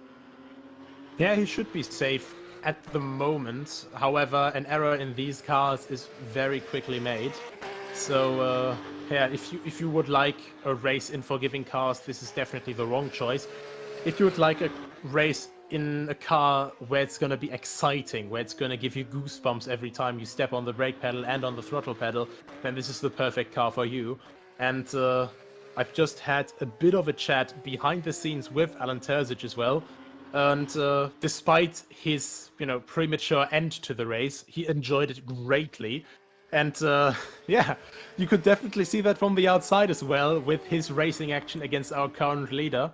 And I'm pretty sure that Nathan Mifsud didn't really feel any different there. And I think these guys are true racers. They really enjoyed when they can have a fight on the limit, just giving it their all in these cars that are just without any driving aids. It's just pure competition down to the limit.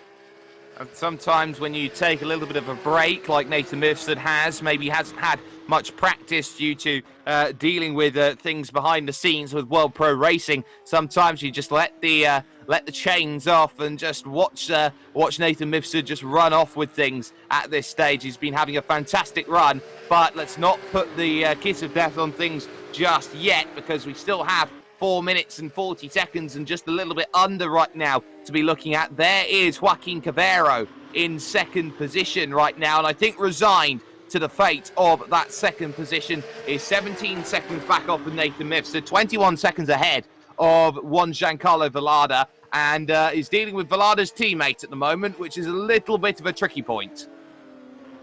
Yeah, definitely is quite tricky, and yeah, you know, you have a teammate who is a bit further away, but he's still around to maybe give you a bit of long-range support, so to say. Well, it seems like Vallada will be needing all the help he can get if he wants more than third place, but a podium would be very, very good from an event which has seen pretty much almost everyone run into troubles at some point in time during this race. Remember, Vallada's had to make 2 stops today, and without that extra stop here in this event, he could have been right up there with the likes of Nathan Mifsud, having a challenge for that race win.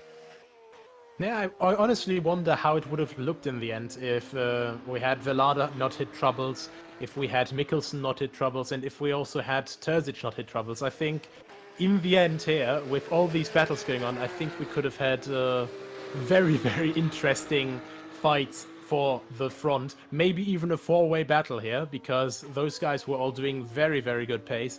And of course, very good and respectful battling.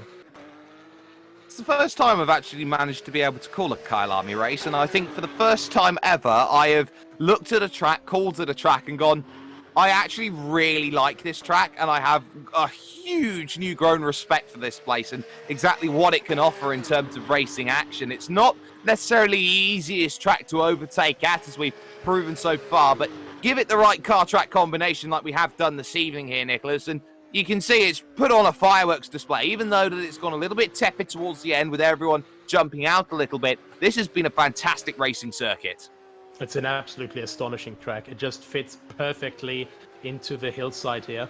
And yeah, that is also one thing that you don't notice immediately. You notice it goes up and down, but it's on top of a mountain. So when it goes into the night, if you could quickly switch to Guti Mikkelsen's onboard here for a little bit of trivia. That is very, very nice to see when you're actually driving this going into the night. Well, sadly not the onboard here, but and also switching away quickly. But basically, when you come down the S's, you can see down the entire mountain and just see a complete sea of light from the houses just there. And there we get the onboard now with Nathan Mifsud. So pretty much just wait a few seconds, dear spectators. And here, going around the left-hand bend, when you just look into the distance down there, you just get a sea, a complete ocean of lights from the houses, from all the buildings around the area, and it's just an absolutely breathtaking sight. So not just absolutely amazing for racing, it's also an absolutely amazing place to just have a look at when you're, you know, having a moment of silence and really to appreciate the beauty of this place. Well, here is Nathan Mifsud having a really nice run, and well, there will be one more lap to go here after this one for Nathan, who has been at the front and has not really been worrying about what to do in this event. Worth noting that the Jakamovic-Mikkelsen gap has come down to just 6.6 seconds here in this one. So Mikkelsen has been really pushing to pressurize Jakamovic into trying to make a mistake and take that place. But I think old Father Time is going to say he has just run out of road for this one. But the last lap starts then in this event to turn 2 then of this fantastic Kyalami circuit, the Crowthorne corner, and then up the fantastic Juxke sweep in towards that turn number 5 of Barbecue Corner. It's called a barbecue because you might as well try and cook up something really nice, maybe an overtake as you head up and over the hill. What time will that overtake be? Well, it will be at turn 6. It will be at sunset as you go on through. And where were you watching everything going on with the sunset at the barbecue?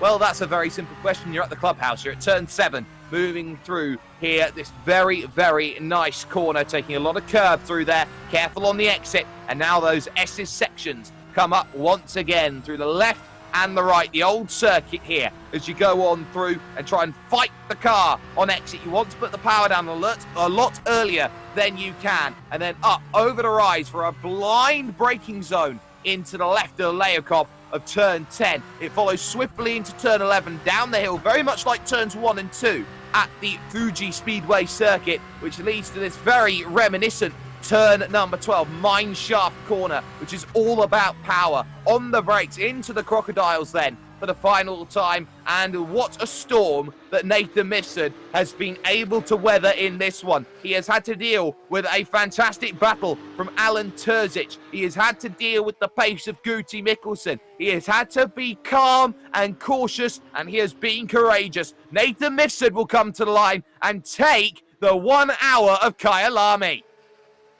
Really great comeback from him after months of break, and now to prove himself against quite big competitors. Of course, some of them hit technical trouble and all that, but that is a thing that is also just counting into sim racing. Stuff like this can happen, and Nathan Mifsud perfectly prepared and did it until the end. Cavero comes in second place. He'll be very happy with this. It was a very, very calm race from him. We absolutely didn't have him on the radar at the start, I think, as we have Giancarlo Velarde come around Ingwe here, last corner, and despite everything, I think he will be happy with a podium here, especially with all these other strong drivers in this race. Now, next up, we have Jukanovic, and less than 3 seconds behind him is Mikkelsen. So that's going to be interesting. There we see him in the background. Big lockup from Jukanovic, and yeah, but I think this gap will be enough for him to keep his 4th place. Now making it around Cheetah and now to the braking zone of Ingwe. Very, very nice race from him. Consistency is also key in these races, even if only 1 hour long. Finally, a calm breath for Nato Jukanovic, who gets that 4th place finish ahead of Guti Mikkelsen there in 5th. And there is Noel Coelho, who will be coming around to finish the race as well. But an easy, big battle that we have seen here today. But ultimately, we can now move to driver interviews then after this event. Nathan Mifsud then has picked up the race victory, stood with us right now. Nathan, you're normally talking to us behind the scenes, making sure that we're ready all to go to live. But that must have been an incredibly difficult battle that you would have had to have dealt with today, especially with Alan Terzic being a real thorn in the side for the majority of the event. And then on top of that, the worries about the pace with, of course, Guti Mikkelsen. Yeah, first of all, I had a great battle with Alan. Amazing. It was it was really like it basically kept me on my toes. The setup was, as usual, fantastic. I'm pretty much like between because I knew that I would be getting a podium, because even doing like some practice laps, I had the pace. But yeah, I don't know what happened to Sheldon, because the first like couple of laps we were pretty much like 5 seconds maybe apart, but. Yeah, a fantastic race, and good job to Alan. Well, we can tell you that Sheldon's issue was a power cut, and that effectively put the kibosh on that. But you're now starting to look at maybe getting back into a couple of races here or there. We know it's been a few months out. We know that you love your racing. You've been around many of the World Pro Racing events. Do you feel like these casual Wednesday races are probably the best thing for you to get back into the swing of things? Yeah, sure. I mean, it's pretty much practice, like any type of race. As a casual, it's pretty much practice for like future events, like competitive events. So yeah, I'm very glad that Justin gave me the opportunity to race. As you said, I'm usually behind the scenes, but I'm very glad. The race, the track, the car, it was amazing, and yeah, I'm hoping to keep competing next month. I'm not entirely sure, but hopefully when I get some time, I'll start competing regularly again. 1 week, Hockenheim, Formula 3, something you're looking forward to? Definitely. However, I won't be racing, and yeah, I'll be behind the scenes. But yeah, I'm really looking forward. It's gonna be fantastic. I drove the current track.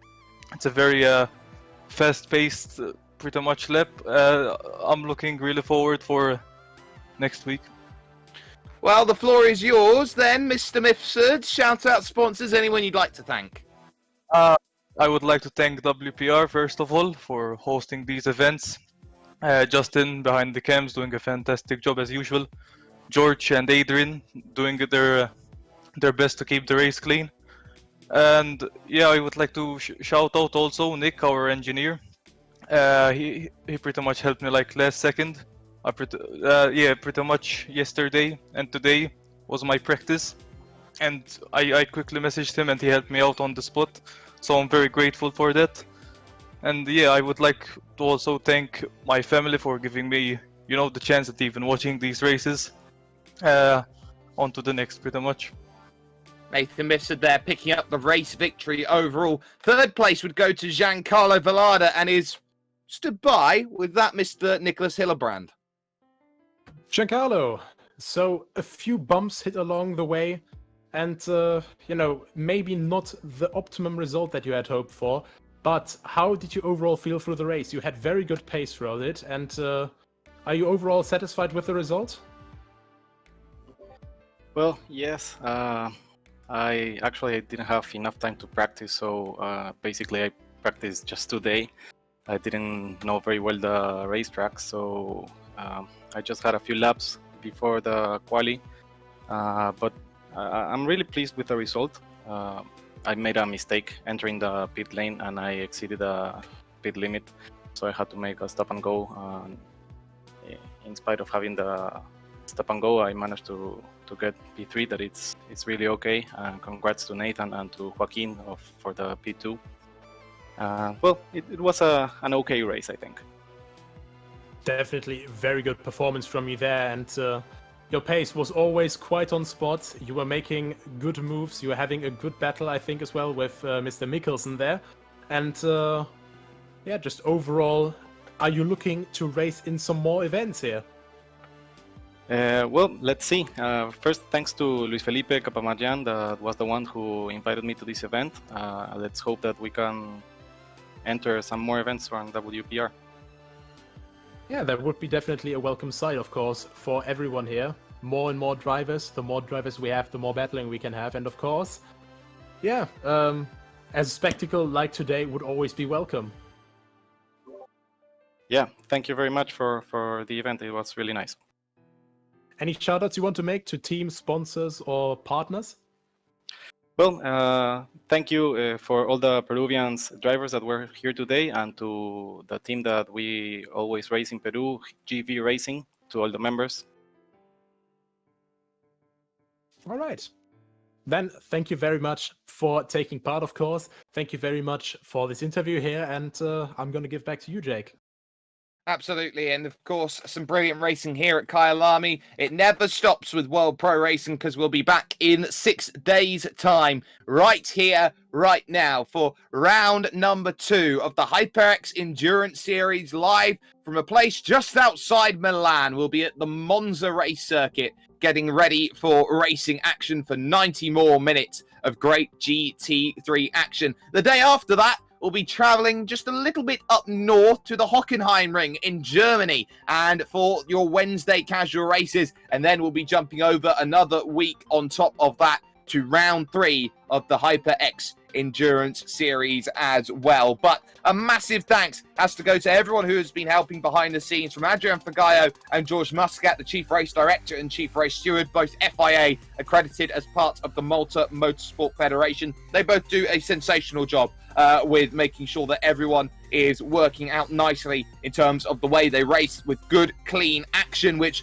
sometimes in other maybe unregulated places of sim racing just isn't the case. A massive thanks as well, of course, to Justin Mifsud, who's been on the cameras, from Nicholas Hillebrand, from Jake Sperry. It's Nathan Mifsud, who finally gets back out on track, gets a win to really G up the spirits and get back into some more great racing. But we showed that Wednesday nights, they may just be the place for getting yourself involved and getting yourself started with a bit of sim racing. Some excellent action. If you haven't already, get onto rFactor 2. Get yourself involved with World Pro Racing, worldproracing.com. This is the place to be, and you want to be here for 1 week's time. You want to be here as well for 6 days' time. because World Pro Racing, with thanks to the Esports Television Network, with thanks to, of course, Motorsport.tv and TVM Sport, this is where sim racing becomes real. Welcome to some brilliant action, and we'll see you in 6 days' time for round 2 of the HyperX Endurance Series.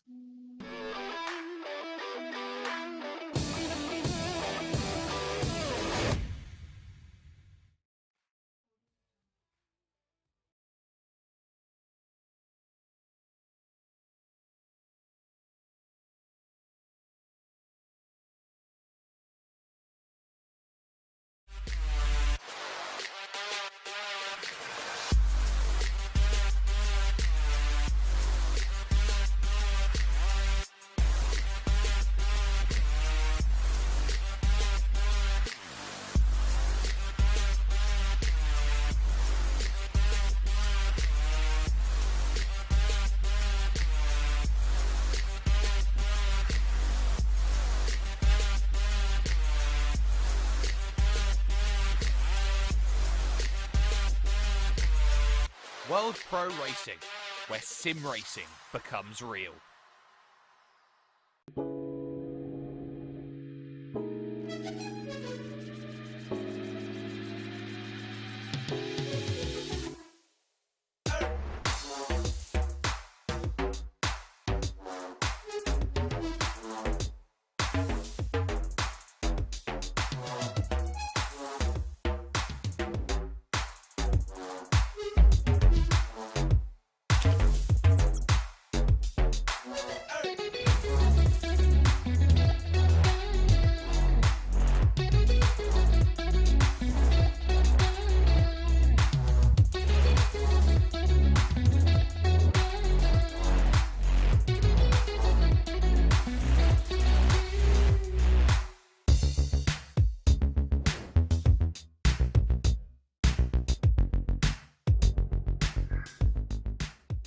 This stream is powered by Melita, using Melita Gigapower Internet. Wish your Wi-Fi network would just work in any room? Our new Stellar Wi-Fi is AI assisted to give you the smoothest, fastest possible Wi-Fi throughout your home. Stellar Wi-Fi, assisted by AI, exclusive to Melita. Find out more in-store or online.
Senna was a god.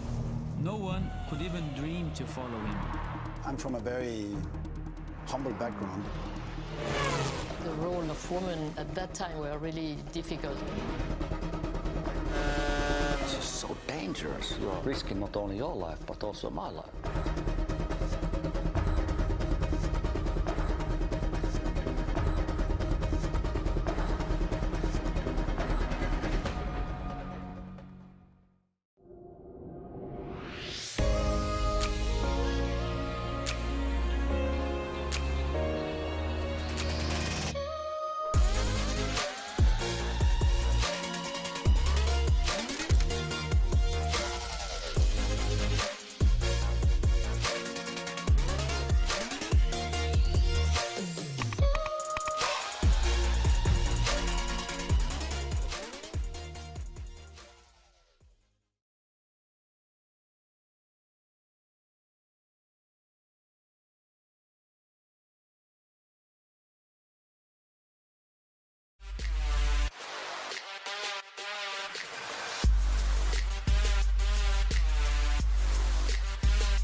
World Pro Racing, where sim racing becomes real.